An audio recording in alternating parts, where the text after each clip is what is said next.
même de sarà le silence éternel. Je n'avais pas revu Mario Dandero depuis des dizaines d'années. La dernière fois, début des années 80, il m'avait encouragé dans la folle entreprise de construire une agence idéale, comme il disait. La première fois, début des années 70, mais où? Soit près des Halles de Paris où se déroulaient de nocturnes manifestations que nous photographions au 15e de seconde sur des Trix, où l'on poussait au développement jusqu'à 3200 hasards. Ou bien était-ce du côté de la rue du Bourg-Tibourg, au bistrot La Tartine, près des rédactions de Livio International et de J'accuse la cause du peuple. Mario était une de ces figures incontournables tournant autour des intellectuels et artistes de gauche de l'époque. Photographe indépendant, il était connu par les Blancs-Becs comme moi pour son engagement aux côtés du Parti communiste italien, pour ses grands reportages pour Jeune Afrique et Africasie, et ses portraits de personnalités pour le Nouvel Obs et l'Express, je crois, où il travaillait aussi évidemment pour la presse italienne. Et je ne l'ai plus revu, jusqu'à ce jour. Le temps commence à prendre une allure hivernale, des vigilances orange de neige pour certains départements des Alpes et de l'Est du Massif central, avec une limite plus neige dans les 400-500 mètres.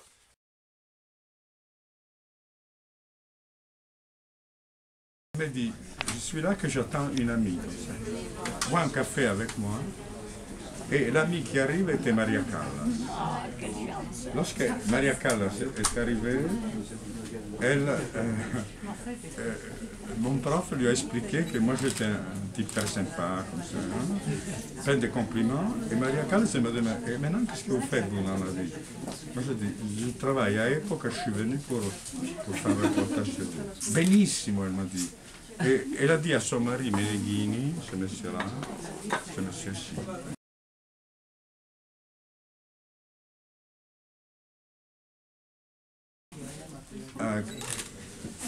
Organisons le reportage. Et il m'a dit, venez demain prendre le café chez nous. Je serai le jour après. Et puis je pouvais vraiment y aller. Je fais des photos du trou du souffleur pendant l'opéra, par exemple. Et puis j'ai fait de nombreuses photos ensemble, voilà, qui avaient disparu de mon horizon, mais que mes filles ont retrouvées dans les caves de la Mondadori, maison d'édition que moi je ne fréquente pas parce qu'elle appartient encore pour quelques jours à Berlusconi. Et donc, ça, voilà. Très intéressant cette histoire. Magnifique histoire, typique de Mario.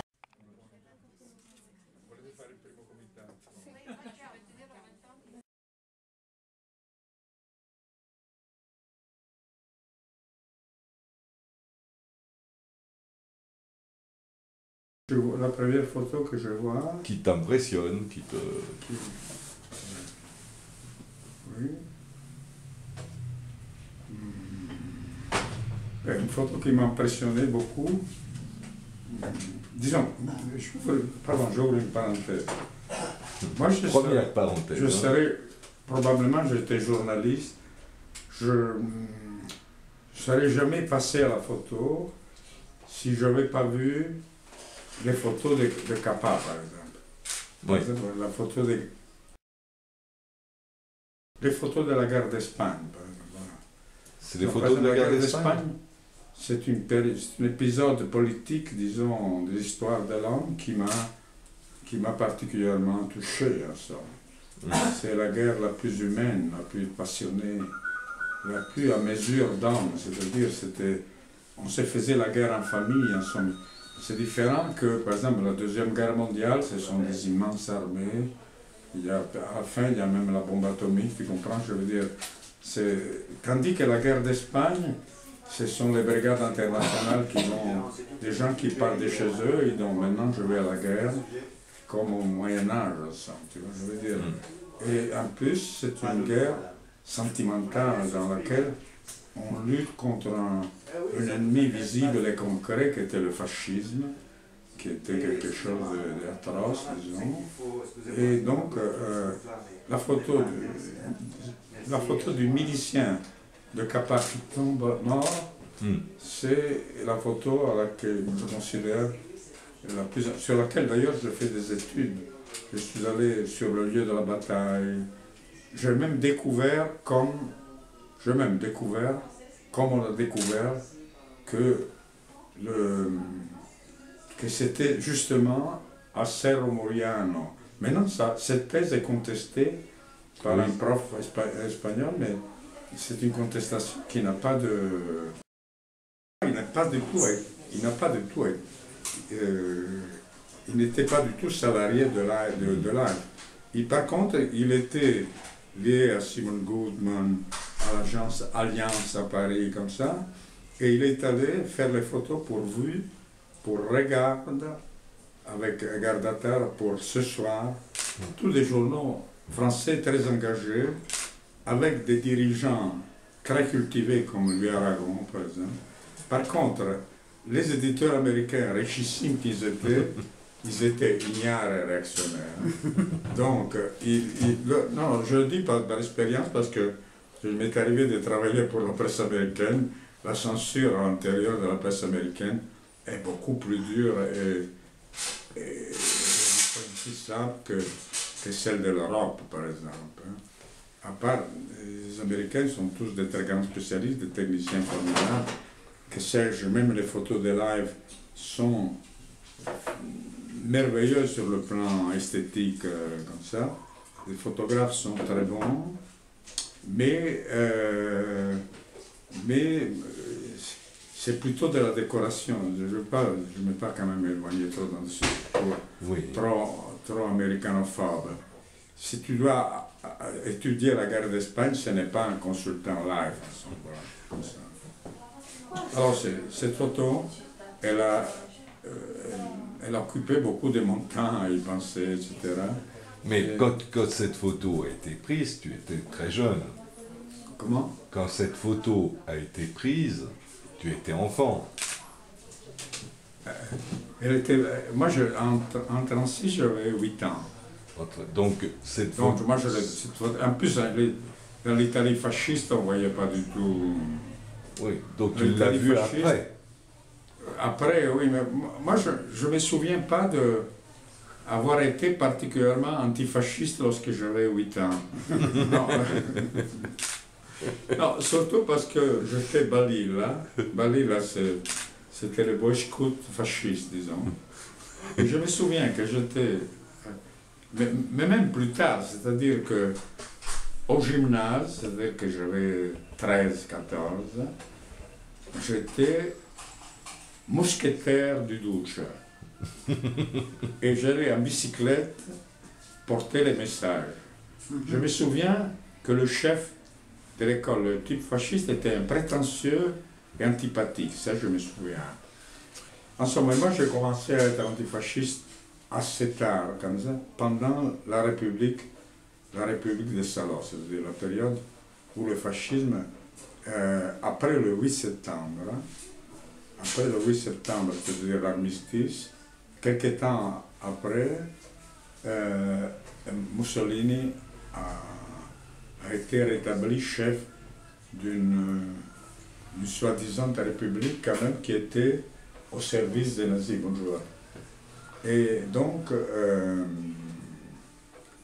en voyant toutes les exactions, les crimes qui faisaient... Et en plus, non, il faut dire que moi, j'étais pendant la République des Salons, ma mère gardait des juifs à la maison.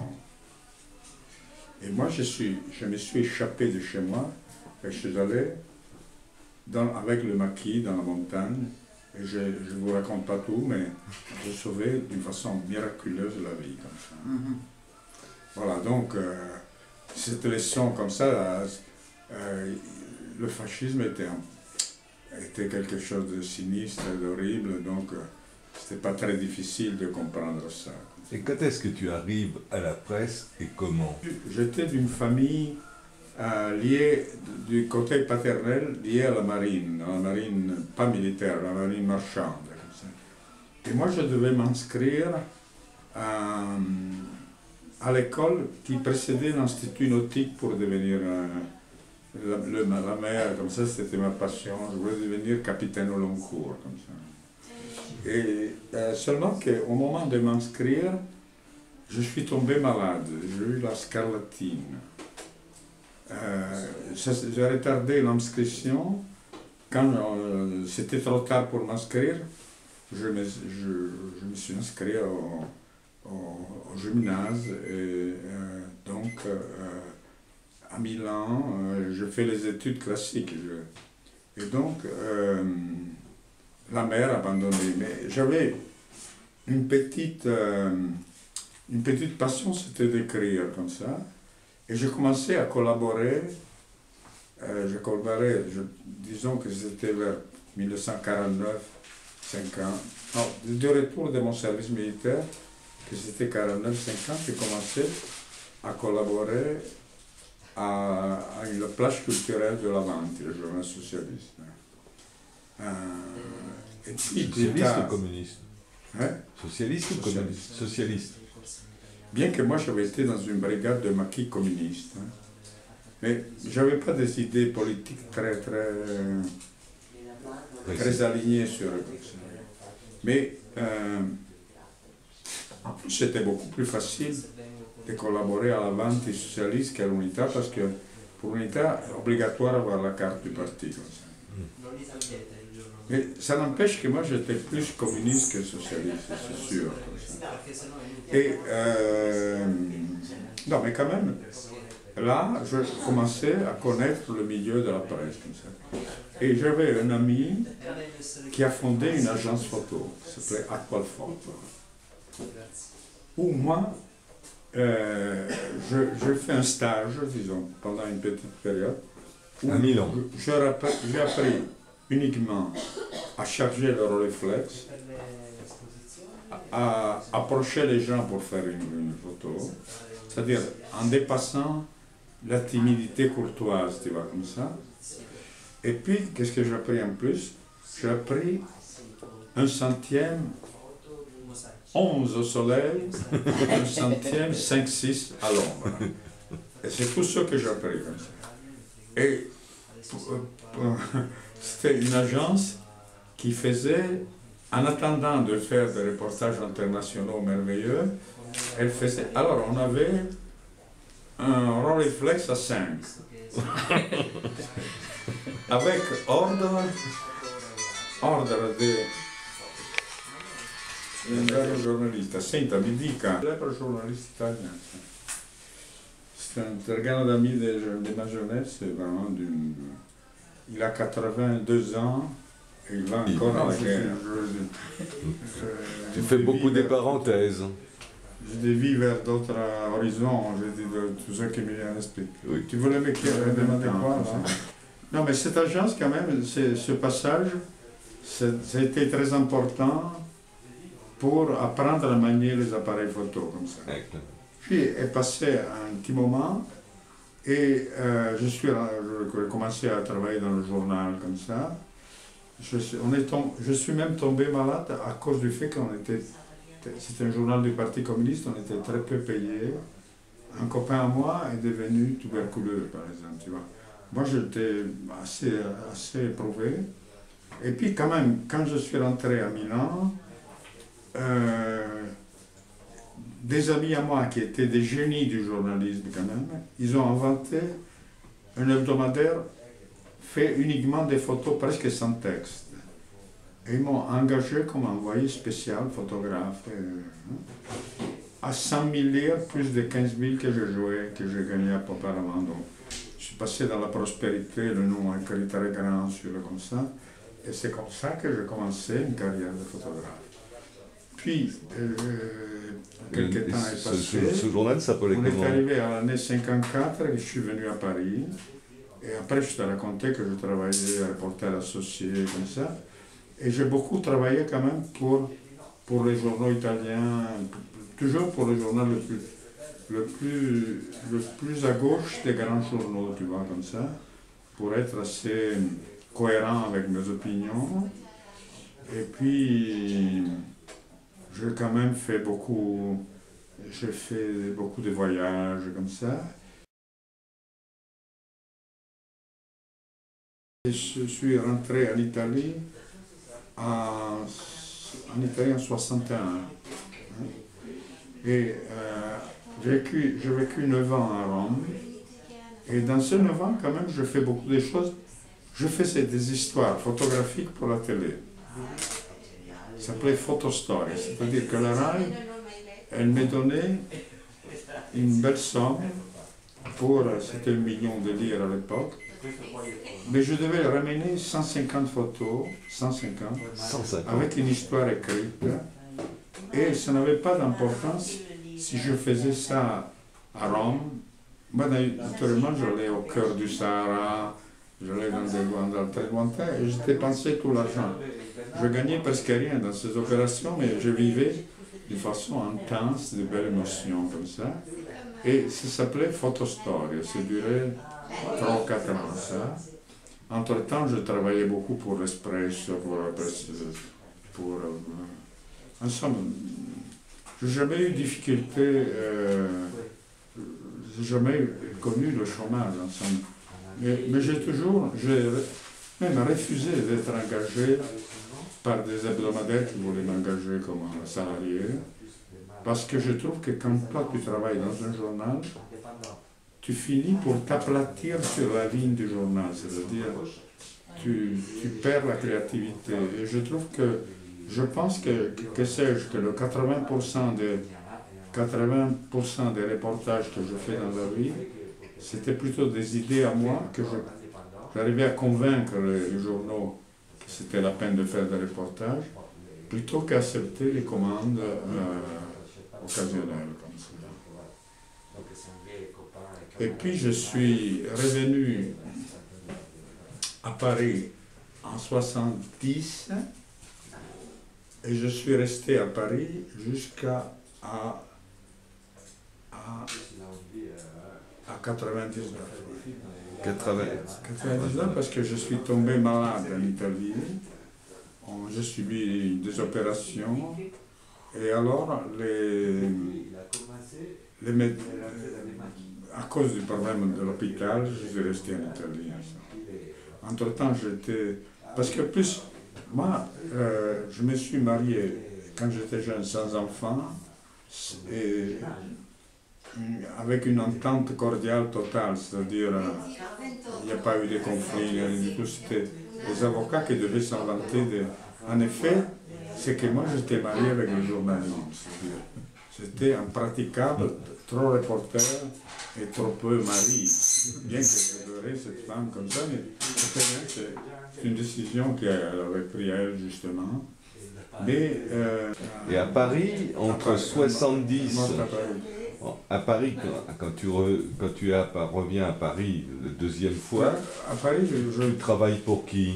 Oui, je travaillais, par exemple, j'avais des rapports excellents avec les éditions du Seuil, par exemple. Donc, je donnais des photos pour les différents livres sur les pays, sur la petite planète. Puis j'ai collaboré à l'Espresso, Nouvel Observateur, et à l'Humanité Dimanche. J'avais un moment délicieux. Je collaborais à Miroir Sprint, qui était le journal sportif du Parti communiste, pour lequel je fais pas mal de courses à bicyclette, c'était magnifique comme ça.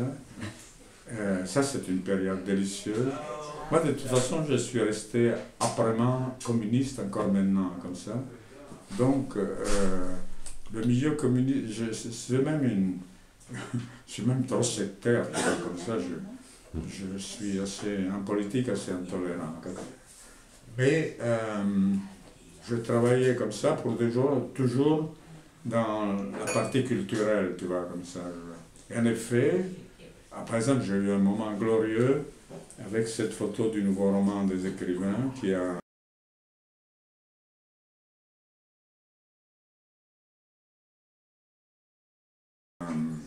qui m'a marqué, c'est-à-dire que pour les gens, je suis le photographe. D'ailleurs, aussi au théâtre La Colline à Paris, on joue une pièce de théâtre qui est inspirée de mes photos.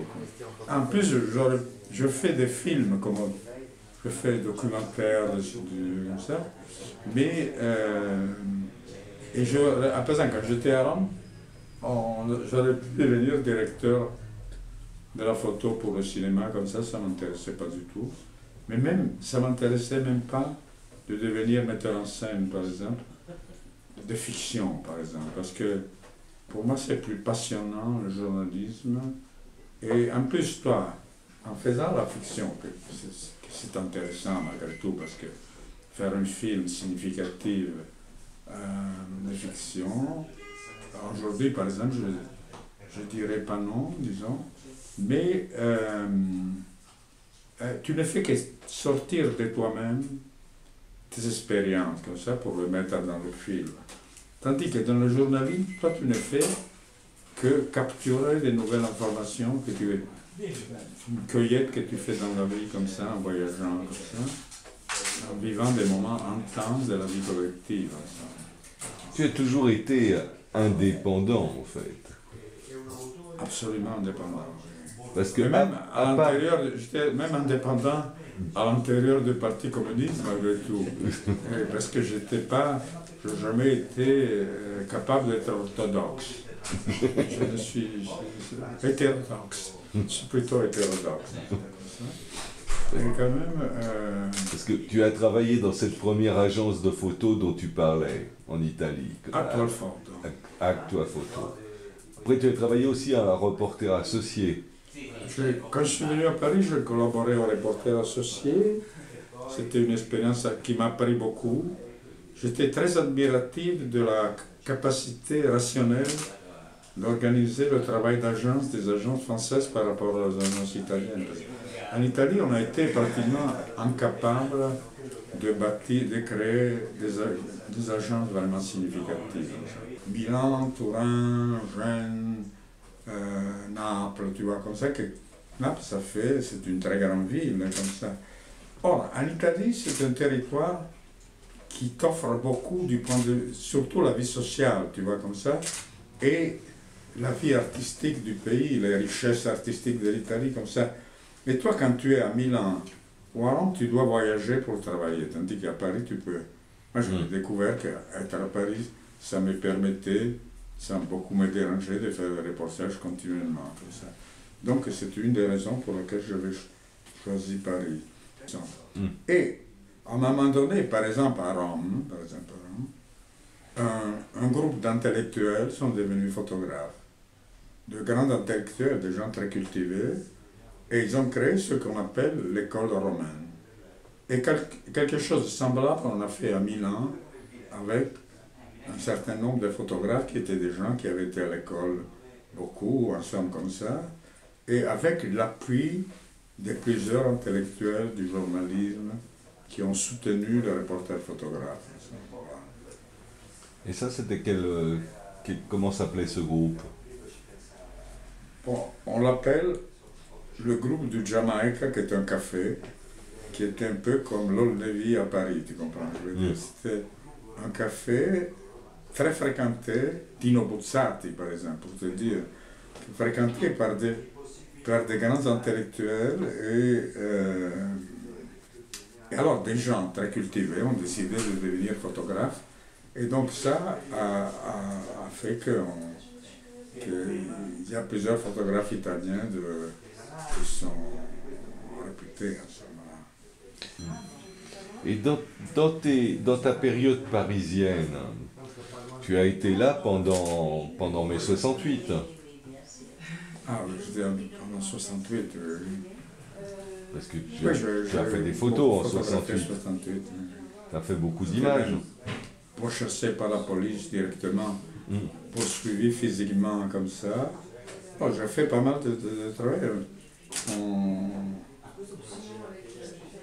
Parce qu'en 68, tu étais déjà bien implanté dans le milieu intellectuel parisien. Assez implanté, oui. Oui. Tu as photographié Simone de Beauvoir et Jean-Paul Sartre. Et Althusser. Althusser. J'ai photographié Claude Simon, j'ai photographié des historiens aussi. Aragon. Aragon, oui.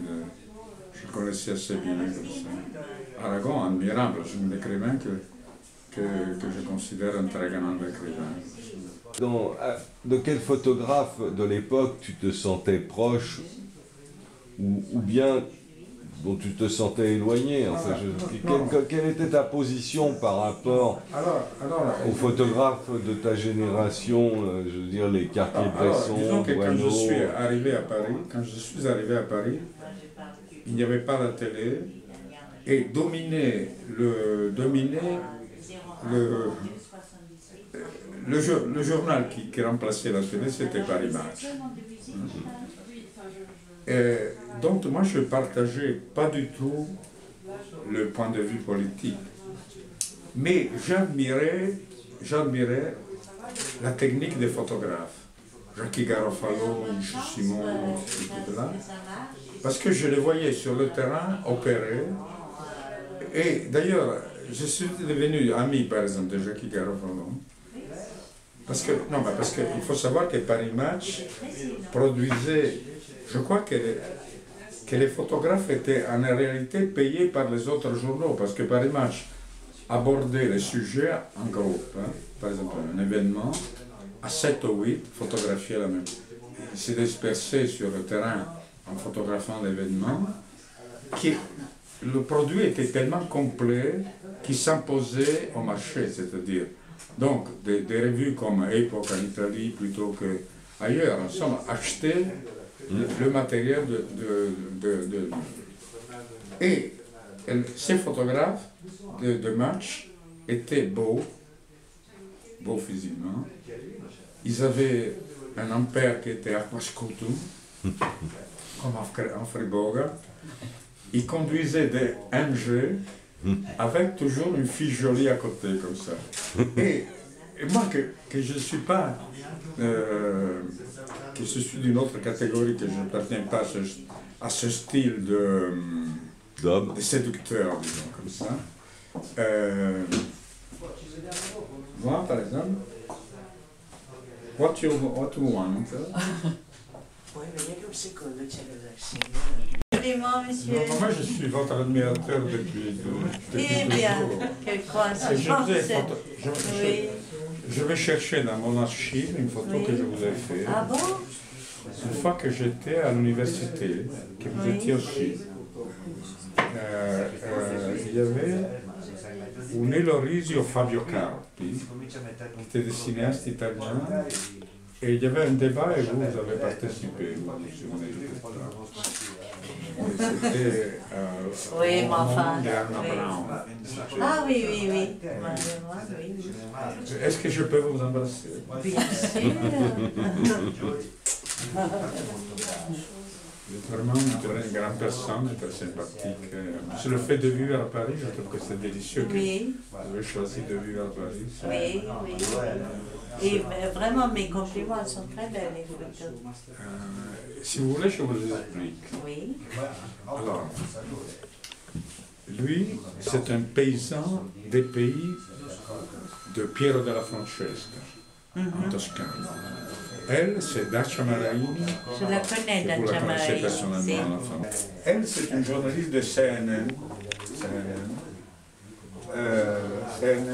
américaine. Et ça, c'est l'escalier du tribunal de Milan. Et toute la presse attendait Berlusconi qui doit s'expliquer pour l'affaire de lui, la fille, Oui. bunga bunga, comme ça. Oui. Et un jeune homme qui était là s'était mis le masque de... Oui. Elle a descendu l'escalier comme si c'était Berlusconi. On l'a publié dans Alphabet, la revue dans les Balestri. Ça, ce sont des photos du tremblement de terre en Sicile. Oui. Et lui, c'est le maire qui est en train de noter, de se renseigner sur les gens qui se sont sauvés et ceux qui sont morts. Ce sont des paysans siciliens. Ça, ce sont des photos qu'on a fait en 65 sur l'Italie à l'école. Et lui, c'est un... On avait fait un film pour la télévision suédoise sur les communistes en Émilie. Et lui, c'est un diffuseur de l'UNITA à la campagne. J'adore ces photos. Hein? Et mais c'était très amusant parce que... Alors moi, je le suivais. Moi je faisais le journaliste, j'ai interviewé les gens. Et je demande, combien de quels journaux sont vendus ici? Il y a 144, on est 155 ou quelque chose. 144 exemplaires de l'Unità et un exemplaire du Resto del Carlino. C'est le patron qui l'achète. Et le patron m'a dit, non, mais je l'achète parce que je suis le patron, mais en effet, je lis aussi l'Unità. Parce que c'est une région hyper communiste. Ça c'est une photo qui m'est assez étrangère, tu vois, comme style. Hein. Parce que là, il y a un petit jeu esthétique, disons. Ce sont les enfants qui vont à l'école. Oui. Ça, ce sont les enfants qui vont à l'école en Sardaigne, à cheval avec papa. Ça, c'est un... Mais il date de quelle époque à peu près? C'est 65. Ah. Ça aussi, c'est la même époque. Ça, c'est la prison de Milan dans les années 50. Et ça m'avait frappé le nombre de curés qu'il y a dans la prison. Religieux, curés. Ça, c'est une danseuse étoile de la Scala, c'est la plus célèbre danseuse connue. C'est Carla Fracci à Londres. Qui s'appelle Goberti, qui est morte malheureusement. Et lui, c'est Armando Olmi. Ah. Ça, ce sont des émigrés italiens sur les trains qui viennent en France dans les années 50.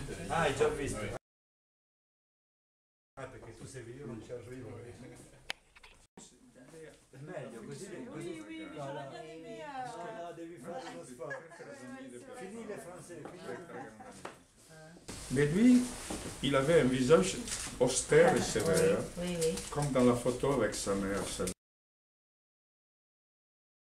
Il était en présence des gens simples, il était détendu et très ouvert. Si quelqu'un était un politicien, un homme riche, je ne sais pas quoi, il était beaucoup moins sympa. Bon, merci beaucoup. Moi, je suis très content de vous avoir Oui. connu. Et si je retrouve votre photo, je la donne à Fortunato, parce que moi, Oui. j'habite en Italie. Oui, Et très bien. Alors, santé et...